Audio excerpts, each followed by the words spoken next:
પાટણ સિદ્ધપુરમાં ગરમીના કારણે યુવાનને હાર્ટ એટેક આવ્યો છે। એસટી બસમાં બેઠેલા 35 વર્ષીય યુવકનું હાર્ટ એટેકથી મોત થયું છે। શૈલેષ સેનમા નામનો આ યુવક અમદાવાદથી વડનગર જવાની માટે નીકળ્યો હતો। કંડક્ટરે યુવકને સ્ટેન્ડ આવતું હોવાનું જણાવતા જ તે યુવક બેભાન હાલતમાં જોવા મળ્યો। યુવકને 108માં સિદ્ધપુરની સિવિલ હોસ્પિટલ ખાતે લઈ જવામાં આવ્યો। ગરમીના કારણે હાર્ટ એટેકથી મોત થયાનું તબીબે જણાવ્યું। તો હજી આ ગરમી કેટલા લોકોના ભોગ લેશે, કારણ કે સતત જે ગરમીનો પારો ઉપર જઈ રહ્યો છે તેમ તેમ આ પ્રકારની ઘટનાઓ સામે આવી રહી છે। વડોદરામાં જીવલેણ બની છે આ કાળઝાળ ગરમી। ગરમીના કારણે વધુ 3 લોકોના મૃત્યુ થયા છે। ડિહાઇડ્રેશન, ગભરામણ અને હાર્ટ એટેકના કારણે લોકોના મોત થઈ રહ્યા છે। 77 વર્ષીય કિશન રાવ, 39 વર્ષીય જગદીશ પટેલ અને 62 વર્ષીય કરશન પરમારનું મોત થયું છે। 5 દિવસમાં 19 લોકોના મોતના સમાચાર સામે આવ્યા છે। સતત પડી રહેલી કાળઝાળ ગરમી વચ્ચે મૃત્યુઆંક વધી રહ્યો છે।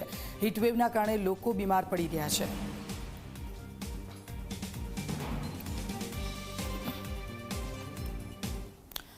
તો હાલ પડી રહેલી કાળઝાળ ગરમીથી લોકો હેરાન પરેશાન થઈ ગયા છે। હીટવેવના કારણે મૃત્યુઆંક સતત વધી રહ્યો છે।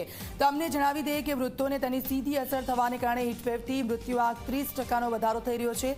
જી હા, ગરમીની સૌથી વધુ અસર વૃદ્ધોને થઈ રહી છે। વડીલોની નબળી રોગ પ્રતિકારક શક્તિના કારણે ગરમીની અસર જલ્દી થાય છે। 40 ડિગ્રીથી વધુ તાપમાન જતાં જ હીટવેવની શક્યતાઓ વધી જાય છે। છેલ્લા 10 વર્ષના ડેટા મુજબ હીટવેવથી 30% મૃત્યુ સામાન્ય મૃત્યુ કરતાં વધી જાય છે।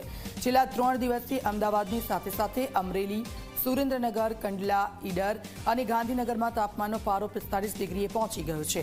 ત્યારે આ સ્થિતિમાં રોજના 125 થી 150 કેસ હીટ સ્ટ્રોકના અને તેની સંબંધિત બીમારીના સામે આવી રહ્યા છે। આપને જણાવી દઈએ કે 2013માં હીટવેવથી 1100 લોકોના મૃત્યુ થતાં અમદાવાદ પહેલું એવું શહેર બન્યું કે જ્યાં હીટવેવ એક્શન પ્લાન બનાવવામાં આવ્યો હતો।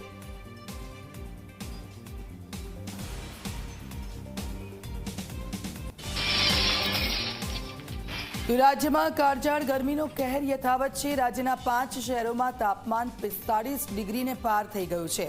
રાજ્યના 12 થી વધુ શહેરોમાં હીટવેવથી લોકો ત્રાહિમામ છે।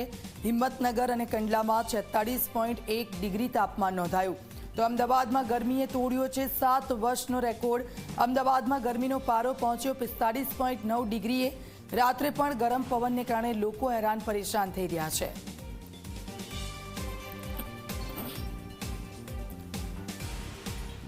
તો ક્યાં કેટલું તાપમાન રહ્યું આપને જણાવીએ તો સુરેન્દ્રનગરમાં 45.8 ડિગ્રી સાથે સુરેન્દ્રનગર ગરમ શહેર રહ્યું। ગાંધીનગરમાં પણ એટલું જ તાપમાન। અમરેલીમાં 44.9 ડિગ્રી, તો ડીસામાં 44.3 ડિગ્રી તાપમાન રહ્યું।